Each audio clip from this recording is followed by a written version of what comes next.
Alright guys, we're bleeding her. And I'll tell you, it's tough with just one person. I'm literally using a stick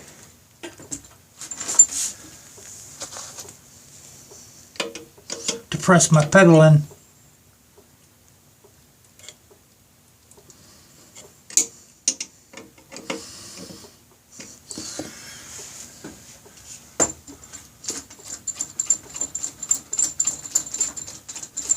Okay, press it in about, I think I'm getting it. I think I got all the air out of it.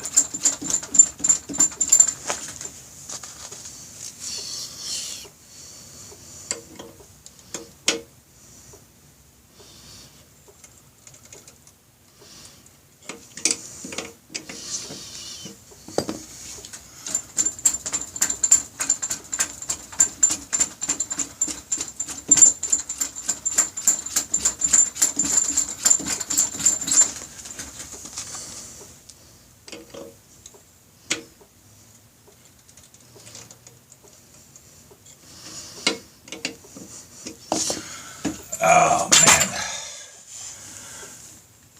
I'm going to go over to the other side and see what the pedal feels like, guys. Right. I got the pedal all the way down.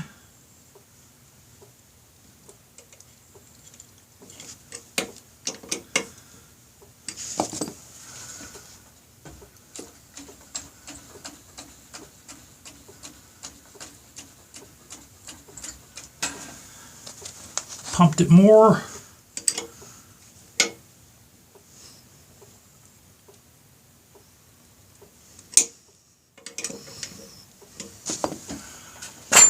See what she feels like. Well, I don't think I'm going to get it better than that, guys. The brake lights work. I tested it before I did all this.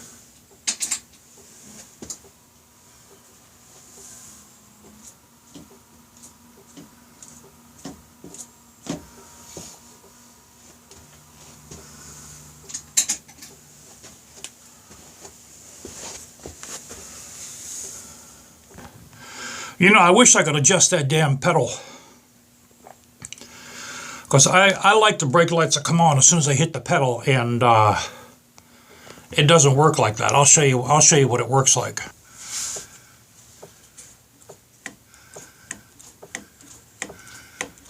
And that's actually okay.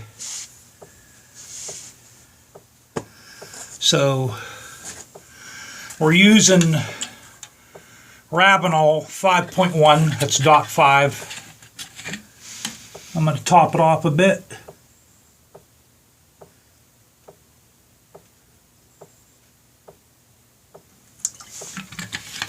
This is used a lot in Europe.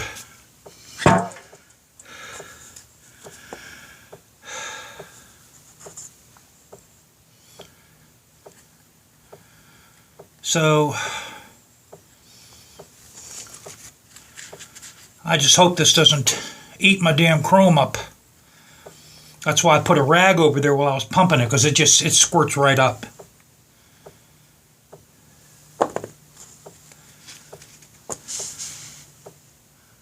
What I did too is I put anti-seize on my caliper cover nuts, because these are a bastard to get off.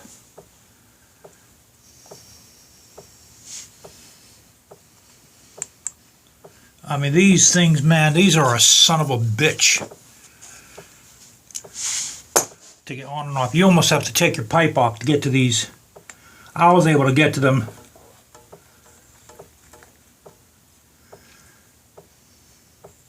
I thought I had stripped the head on one of them. But thank God I didn't. See, now this one's giving me a hard time to get in. Let me pause you guys.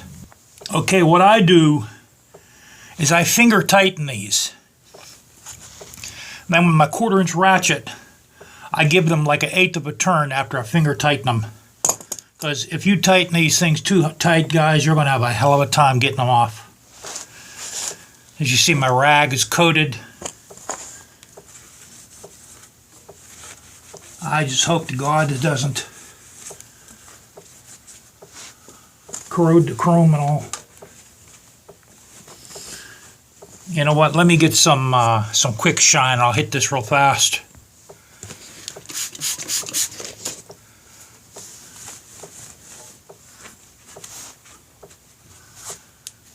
Guys, I got my Max's urn back. They did a nice job on it. They made like a paw print and plaster.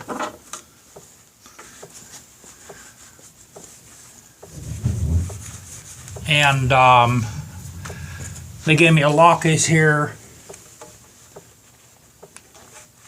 I'm still a mess over it.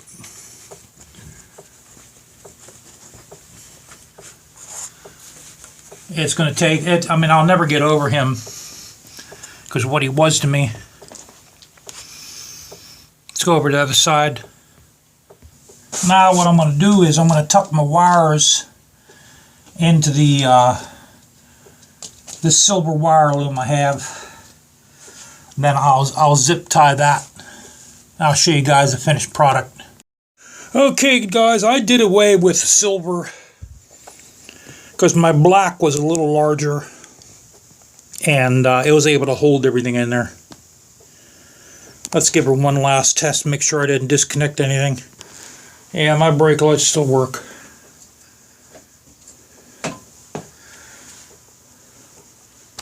I still don't like, I think the pedal can be a little bit more solid. So I'm going to try to bleed them a little bit more. I'm going to take my cap back off while I still can. And I'm going to try to bleed them a little more because I don't, it's just not, it doesn't feel like it was before. You know what I mean? Okay, so my brakes are bled. I think it's about just like it was before. I got on it and I tried it out. You know, it's not like when I brake, I use my front and rear brake almost all the time at the same time. Because that's how I was trained, and it's actually has more stopping power that way, and it doesn't wear down the rear brakes and the front. You know, like if you use the front brakes all the time, it doesn't wear that down all the time. So I knew that's what the problem was with that. I knew that wire came loose because those wires were just really just bogus from the very beginning, you know. I guess the guy that had that before me, he really didn't take care of it. I guess he just had no interest in it. And he probably bought it maybe to show off to the neighbors, and he was just really never into it. So I think I might cut 6 inches off that fringe, guys, because it does pose a safety issue.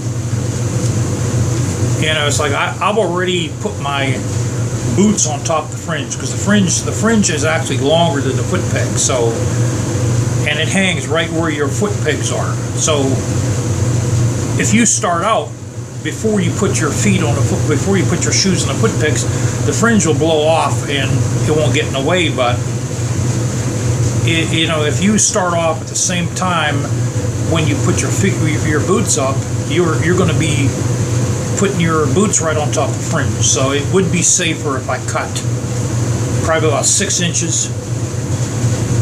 Then it'll hang down. It'll just touch my my shift lever and the rear brake lever. It'll just touch that. So about Max, I'm pretty sure he had a tumor. I'm pretty sure of it. I'm not gonna post the damage he did to my wife's nose, but it was severe. She has a scar like this right over the top of her nose, probably for the rest of her life. And it was bad. I mean, there was literally blood all, I couldn't believe it. There was blood all over her face, all in her hair. And I think that was all from his tumor, because I looked that up online. And hold the sneeze back. And usually tumors in dogs, they cause the dog to act erratically. So that was probably pressing on his brain when he was sleeping. and he got up, and she was the first thing there. He attacked her. He literally attacked her while she was sleeping. And you know, anybody else would have put him down right there. And anybody else would have probably took him out the back and shot him, because if you a dog, a big dog is going to attack you when you're sleeping, you know, you can't have that.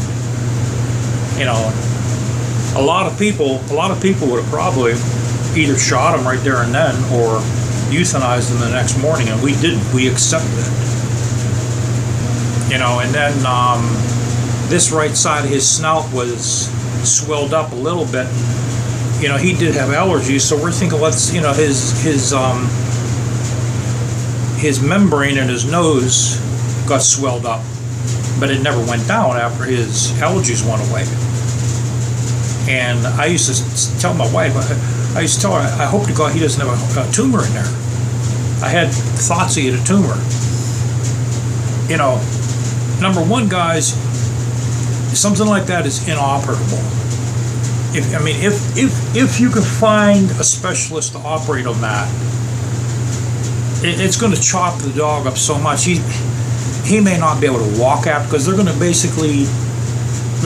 do surgery on the brain. You know, that could wipe a lot of stuff out. It could wipe out his ability to walk, think, see, eat,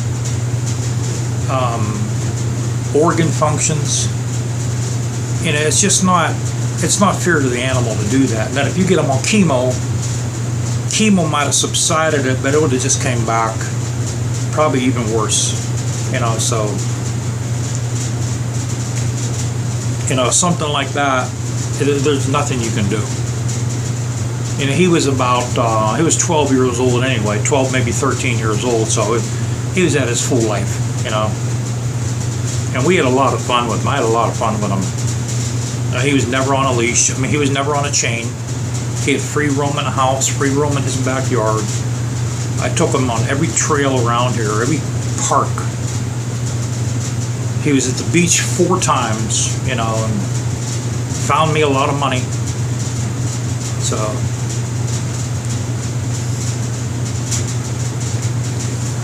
yeah, his urn, I told you guys, his urn came in. What I'm going to do is I'm going to make like a shroud out of flowers, out of fake flowers. Then I'm going to put his urn in the middle with some pictures of him and his 2 favorite toys, which is a football and a goose. And I'm going to put him on top of my TV up there. This way he'll overlook the whole room. You know, but that dog made me feel like a little boy again when I was with him. It's hard to explain, guys. Maybe it was because he was a male. I bonded with him. So I'll make a decision on that fringe here in a little bit. If I cut it, I'll cut it with you guys. You know, I'm not going to cut much off. I'll probably cut like probably about that much off of it. You know, so that'll bring it down to 30 inches, because it's 36 inches. I mean, the reason why I like it like that is when you park the bike, the fringe is touching the ground, and I just think it looks cool like that, you know. And part of me wants to put up with the unsafeness of it just for that alone. You know, and part of me likes the safety issue of and it's a little safer, but I don't know. I'll make a decision either way.